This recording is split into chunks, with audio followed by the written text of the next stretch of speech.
কাকিমণি, পুজোর জন্য তো কাঁসার বাসনগুলো নামাতে হবে, কিন্তু ওগুলো তো আলমারিতে আছে।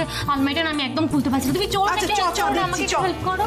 বৌদি শোনো, ছোট মামি তো এদিকের কাজ সামলাচ্ছে, থাক না। সেই ভালো, তুই ওদিকে যা, আমি দেখছি এদিকটা। শোনো, আমি তোমাকে সাহায্য করছি, চলো। তোমার কোথায় লেগে লেগে যাবে, চলো চলো চলো, আমি সাহায্য করছি। পারবে? হ্যাঁ হ্যাঁ হ্যাঁ। এই এসো না রে বাবা, অদ্ভুত তো, কখন থেকে ডেকে চলেছি, আসার নাম আর করে না। আমিও তো জিনিস নিয়ে আসছি। তো দাঁড়াও, কোথায় আসছো? আরে আমার নাচছো কেন? এখানে রাখো। অদ্ভুত রে বাবা, আর কেউ তো এখানে নেই। ও বড় আন্টি, ছোট আন্টি, এই তো বল, কি করছো? দেখো আমি কত কিছু এনেছি, কেউ তো আসছোই না এখানে। আর এইটা কি হবে? ও বাবা, চল মা। হ্যাঁ রে, ভোগের জিনিসগুলো আগে দে আমাকে। আর সব এনেছিস তো? সমস্ত কিছু এনেছি। দেখো, এর মধ্যে গোবিন্দভোগ চাল রয়েছে, ডাল রয়েছে, ঠিক আছে? আর এখানে সমস্ত পুজোর জিনিস রয়েছে। এটা আলাদা করে রেখেছি কারণ এখানে সব ফল ফুল এগুলো রয়েছে, ঠিক আছে? আর মশলার জিনিসগুলো এইটার ভিতর আলাদা করে রাখা আছে, ঠিক আছে? শোন না, আমি একটা বলি, গঙ্গাকে বলবি ভোগের জিনিসগুলো সব রান্নার দিকে পাঠিয়ে দিতে, বুঝেছিস? আর সঙ্গে মশলাপাতির ব্যাগটাও পাঠাবি। ওই যে ঠাকুরের ব্যাগটা আমার হাতে দে না মা। হ্যাঁ বাবা, দে। সাবধানে। মেঘলা, অনেক জিনিস এনেছিস তো রে। আমি অনেক জিনিস এনেছি, তার আগে একটু জল আনো যাও। আমি মেঘলা বলছি, সব লিস্ট মিলিয়ে ঠিকঠাক করে এনেছিস তো? কিছু মিস হয়নি তো? সমস্ত লিস্ট মিলিয়ে এনেছি। কিন্তু একটা কথা কাউকে বলবি না। কি? আমি লিস্টে গিয়ে আর মধুরা তো লিখতেই ভুলে গেছি বাবা। কিন্তু আমি এনেছি, সমস্তটা বুঝে শুনে এনেছি। এবার বল। এই যে আমিও এনেছি, জল এনেছি। Thank you. এই তুই কাজ করতে তুই? হ্যাঁ আমি যাচ্ছি।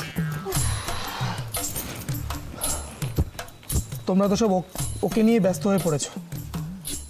আর এদিকে যে এই ব্যাগগুলো যে বয়ে বয়ে নিয়ে এসছে, তাকে কেউ একটু জলও দিল না।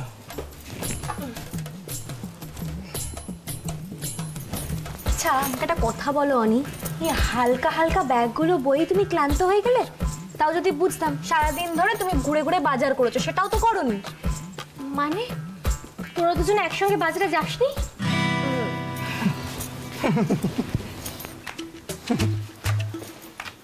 না বৌদি, তাহলে কি তোমার বোন তার সারপ্রাইজ দেওয়ার ট্রেডিশনটা বজায় রাখতে পারতো? হ্যাঁ, এই না রে দি ভাই, একদম ওই ছেলের কথা শুনবি না, ফালতু ছেলে। সেই তো, আমি ফালতু। ম্যাডাম যা করে তাই ঠিক। বৌদি, এখান থেকে বেরোনোর পর উনার কাজ আছে বলে উনি সোজা চলে যান নার্সিংহোমে। আর সারাটা দিন নার্সিংহোমেই ছিলেন। আর ততক্ষণে আমার মাথা হয়ে গেছে একদম গরম। আরে মাকে কথা দিয়েছে, দায়িত্ব নিয়েছে যে লক্ষ্মী পুজোর সব বাজার হাট ও নিজে করবে। তারপর সন্ধেবেলা যখন আমি ওকে নার্সিংহোম থেকে নিতে গেলাম, গিয়ে দেখলাম উনি ব্যাগ ভর্তি করে বাজার হাট করে রেডি করে রেখেছেন। শোনো অনি, আমি না এইরকমই, তোমার মতো না যে অল্প অল্প কাজ করবো আর নাম কিনবো। অল্প কাজ? এই ভারী ভারী ব্যাগ বয়ে আনা অল্প কাজ? তুমি চলো তো ব্যাগগুলো।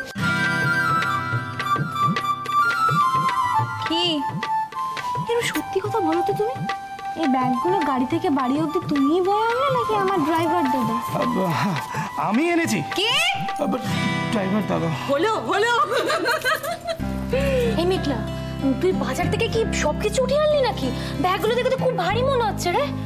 শোন দি ভাই, তোরা যাকে ভগবান বলিস তার সঙ্গে কিন্তু আমার দারুণ আন্ডারস্ট্যান্ডিং। হ্যাঁ, এছাড়া ও একা একা ভোগ খাবে আর আমরা দাঁড়িয়ে দাঁড়িয়ে দেখবো, সেটা কোনোদিন হতে পারে?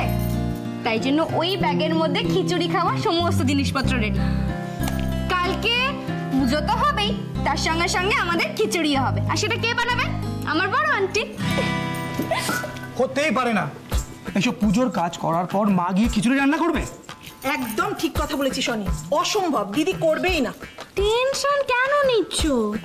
মেঘলা আছে না, সমস্ত অসম্ভবকে সম্ভব করাই তো মেঘলার কাজ। অপুর হাতের রান্নাটা বরাবরই কিন্তু বড্ড ভালো। শুক্তোটা কেমন খেলি বল? আর দই ইলিশটা, ওটা আমার বড় যা মানে অপুর মা এত ভালো রাত তো।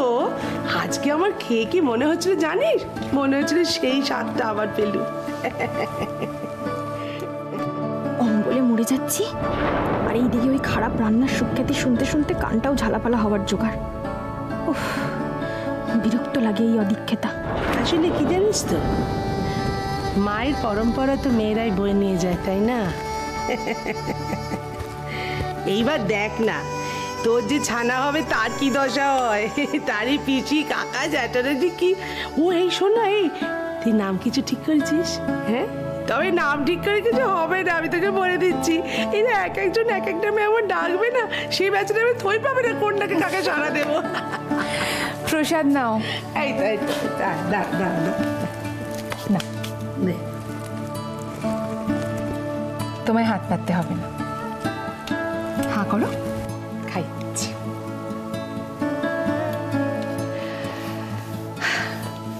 ঠাকুরের আশীর্বাদে যেন কোল জুড়ে একটা নাড়ু গোপাল আসে। হ্যাঁ, সেই ভালো। আমার মতো মেয়ে না হওয়াই ভালো। এমন করে কেন বলছিস? পাগলি মেয়ে একটা। শোন, আজকালকার দিনের ছেলে মেয়ের কোনো ফারাক নেই। কেন, সেই মেয়েটা যদি আমার অপুর মতো হয়, কেমন একা হাতে পুরো বাড়িটা সামলে রাখতে জানিস? আমাদের সবাইকে সামলে রাখতে এখনো তাই রাখছে। আর যদি কি জানিস তো অমনি, কথাটা হচ্ছে শিক্ষা। মানে তুমি নিজে একটা ভালো মানুষ হও আর ছেলে মেয়েগুলোকে ভালো করে মানুষ করো, ব্যাস। তখন কি ছেলে কি মেয়ে কোনো ফারাক থাকবে না, বুঝলি? তার মানে আমার বাবা আমাকে মানুষ করতে পারেনি, তাই ঘুরিয়ে আমাকে কথা শোনানো হচ্ছে। আমি খুব জানি ওসব দেখানো ভালোবাসা ছিল। আমার বাবাকে দোষী প্রমাণ করে আমাকে দলে টানার মতলব ছিল। ঠিক এই সময় সত্যি কথাটা মুখ থেকে বেরিয়ে গেল। একবার বাচ্চার ঝামেলাটা মিটুক, তারপর সব হিসেব মেটাবো আমি। আমার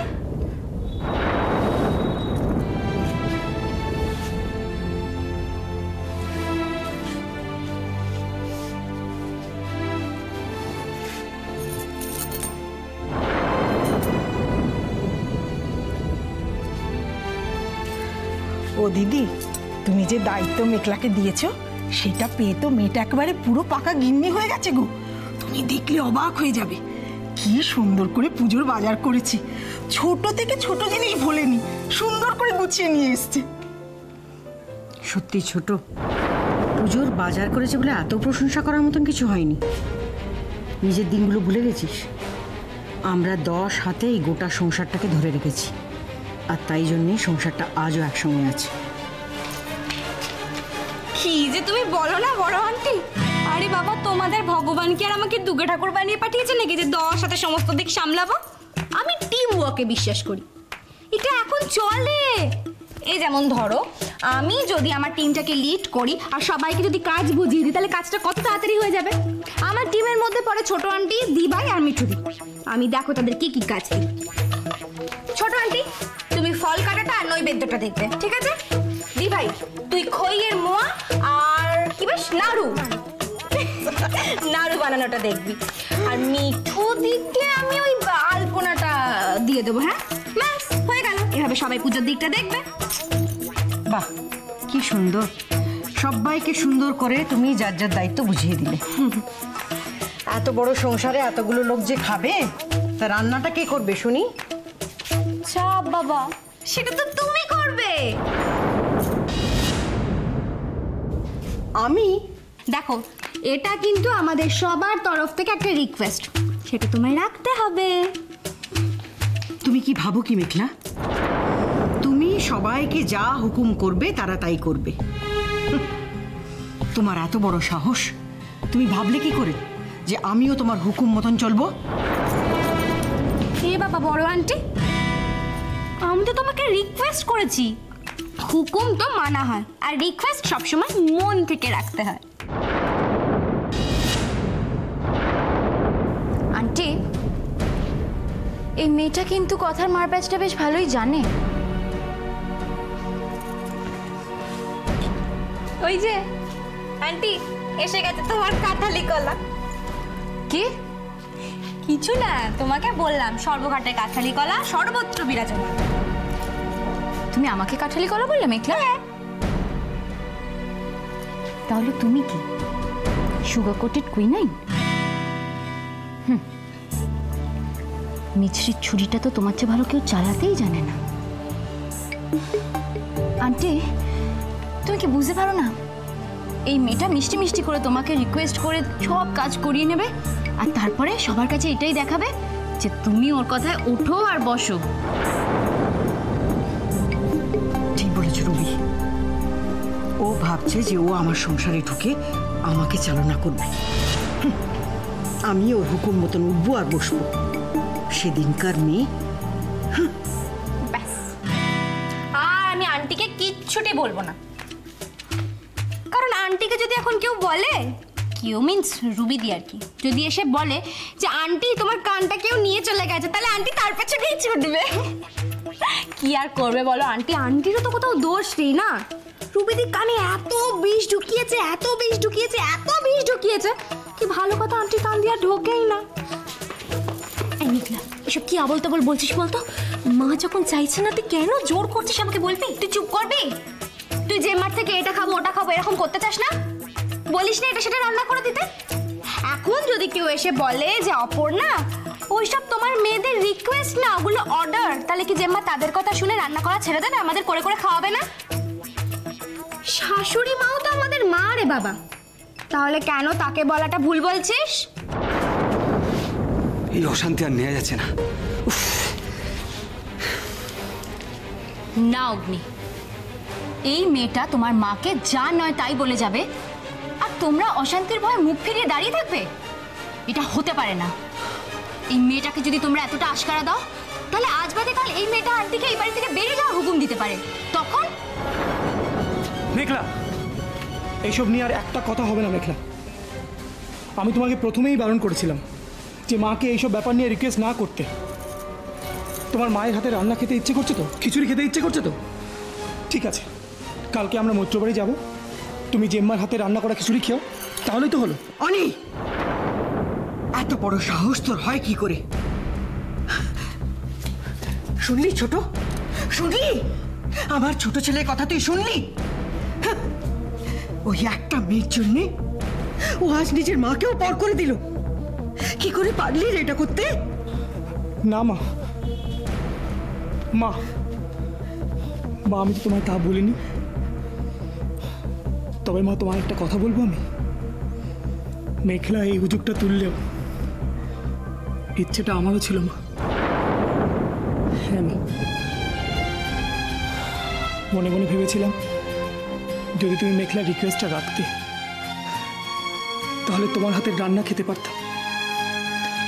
কিন্তু খুব খারাপ লাগে মা, তোমার হাতের রান্নার স্বাদ তো আমরা প্রায় ভুলেই গেছি। মেঘলাদের কথা তো আমি ছেড়েই দিলাম,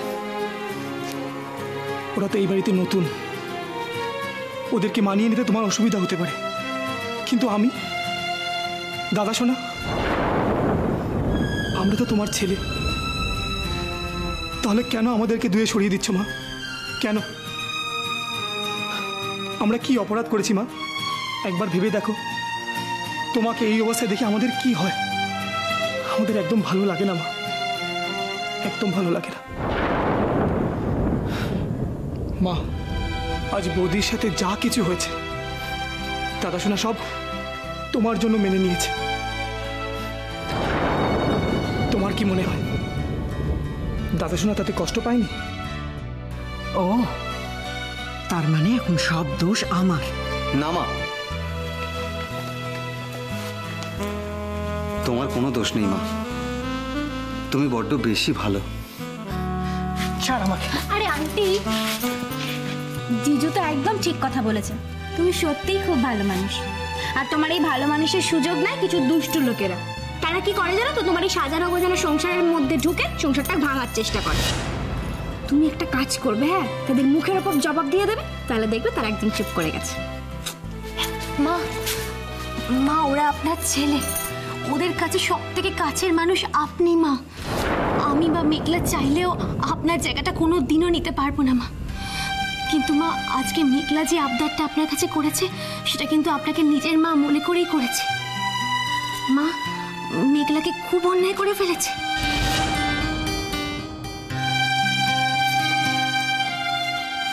ছোট, কাল একটু থাকিস আমার সাথে।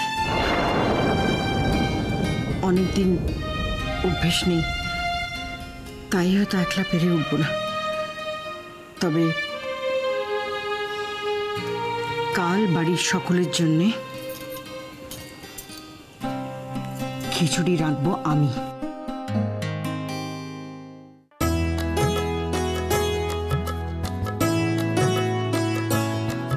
মিঠু, বাকি আলপনাটা কিন্তু তোমাকে দিতে হবে, কেমন? পুরে বাবারে আমি পারবো না। তুমি কত সুন্দর করে লক্ষ্মী ঠাকুরের পা আঁকছো, আমি পারবো না। কেন পারবে না মিঠু? চেষ্টা করলে নিশ্চয়ই পারবে। নাও ধরো। কি হলো, চেষ্টা করো না। কিরে আয়ুষি, তোরা কতক্ষণ আর? এই তো কাকুমণি, প্রায় হয়ে এসেছে। আচ্ছা আয়ুষি, এই আলপনাটা মিঠুর দেওয়ার কথা না? মেঘলা তো সেরকমই বলেছিল। মানে ব্যাপারটা কি হয়েছে যে আমি না বৌদির কাছ থেকে আলপনাটা আঁকা শিখছি। তা বললে তো হবে না, আমাদের টিম লিডার কে? মেঘলা। আর আয়ুষি, মেঘলা কি বলেছিল? যে এই সমস্ত আলপনা মিঠু দেবে, তাই তো? দাঁড়া, আমি মেঘলাকে সব বলছি। ছোট মামি প্লিজ প্লিজ প্লিজ তুমি মেঘলাকে বলো না, মেঘলার প্রচন্ড মাথা গরম, ও আমাকে বকবে যদি দেখে আমি আলপনা দিইনি। মিঠু, মেঘলাকে শুধুই বকে? ও আমাদের কত ভালোবাসে বলো তো। একদম ঠিক, দুই বোন একদম দুরকম। একজন যেমন শান্ত, একজন তেমন দুরন্ত, কিন্তু দুজনে কি সুন্দর করে সংসারটা সামলাচ্ছে, তাই না মিঠু? সব তো ঠিক আছে, মেঘলা কোথায়? আসছে না কেন? মা তাই তো। ও আয়ুষি, কি রে, কখন আসবে ওরা? আমি তো সেটাই ভাবছি কাকিমণি, এদিককার কাজ তো প্রায় রেডি, কিন্তু মেঘলা মামা কেউই তো এখন এসে পৌঁছালো না। কোথায় গেল বলো তো ওরা? ওই বাবা, কটা বাজে, কখন যে এই সমস্ত কাজ শেষ হবে কে জানে। ও ঠাকুর, সব যেনকে ভালোভাবে মেটে, আর যেন কোনো অশান্তি না হয়। আমি আর পারি না সত্যি।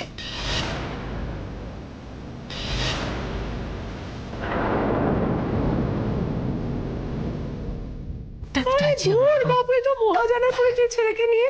আরে পুজো সেই সন্ধ্যাবেলা সন্দীপ, এখন তুই একটা খাবি বলে আমি নারকল নাড়ু হতে দে পাক যা। তোর হ্যাংলা বলে আমি ভুলে যাই যে আশ্চর্য কে বলবি তুই দুই ছেলের বাপ। কি দাঁড়িয়ে তুমি কথা বলছো? কেউ বলবে আরে নাড়ুটা পাক দাও। আচ্ছা শোনো, ভোগের খিচুড়িটা আমি বসিয়ে দিচ্ছি, অনেক কাজ বাকি কাকিমা, ফল কাটতে হবে, নৈবেদ্য করা বাকি। আমি সামলে নেবো। খিচুড়ি আর তুমি খিচুড়ি নিয়ে চাপ নিতে হবে না, তুই বরং নাড়ুটা পাক দেবে। আরে তুমি এই বয়সে ওই ভারী ভোগের খিচুড়ি হাঁড়ি নামাবে নাকি? না না, তুমি গিয়ে ও ঘরে নাড়ুটা পাক দিয়ে দাও, আমি এটা করে নিচ্ছি, তুমি যাও। ঠিক আছে। এই অপু, শোন শোন শোন, বলছি যে তুই ওই হাঁড়ি ফাঁড়ি নামিয়ে দিস, হ্যাঁ?